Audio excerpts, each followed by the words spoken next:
December 28. Bungkal muna ng lupa para magtanim.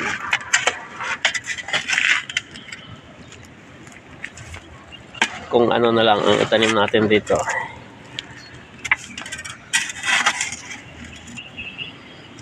Para may aanihin sa March. Pag yumaman ako sa January, may iwan to sa mga dukha. Ganun talaga ang buhay. Parang gulong yan. Minsan mahirap, minsan yaman. Pero hindi biglang yaman, pinaghihirapan.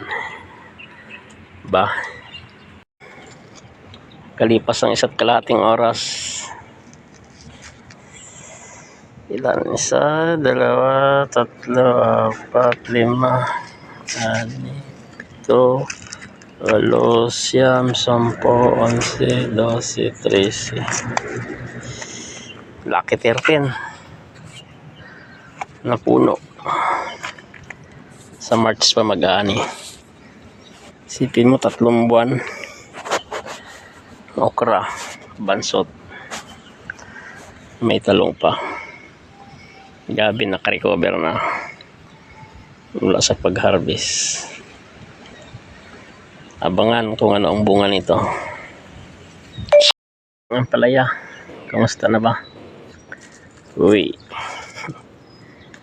3 araw ko palang kinulong. Laki na. Oh, ha? Dami-dami na sila. Yun, litro. Pag napuno yung bote na litro, di wow. Malaki talaga. Guerrillas. Wala pa rin bunga. 3 months na. Are, namulaklak. Laklak. 1 buwan pa siguro bago magbunga. Sunday morning, December 28. 4 months. Wala na. Ubus na ang okra. Ayan ay binhi. 1, 2, 3, 4 yung nagiging binhi. Tatanim na tayo ng talong pang sapaw sa paksyo kasi may ampalaya na. Ito naman talong. Tingnan natin kung mabuhay ito sa March. Buhay ba sa March? Sana mag-harvest na ako sa March. 3 months na lang, March na. 2026 na yan. Ngayon ay October 22. Lapit na ang year end. Malawak pa akong taniman. Puro gabihan pa lang to. Talbos, nakakasawa na sa gabi. Talbos, talong na. Tayo na anong tawag dito? Patula. Ayan. Para sa summer, marami tayong harvest. Mayroon pa dito. Sarap to, kailang nag-iisa lang. Yun, 2. Ang ating sigarilyas malapit ng mamulaklak. Ayan. Ang ating ampalaya. Uy, malaki na. Ampalaya. At yun doon yung isa. At isa. Kasunod. Malaki ang lalagyan niya, kaya malaking chances yan. Laki ang bunga. Aray. Matataba naman ang dahon. Grabe.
December 11.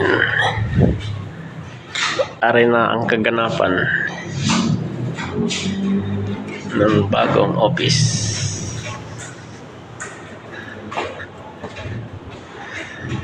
Mahaba-haba ng nilakbay karon. Tibay niyan. 2/3. Oh, ha?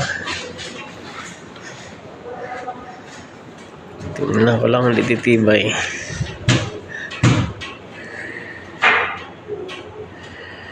Aircon.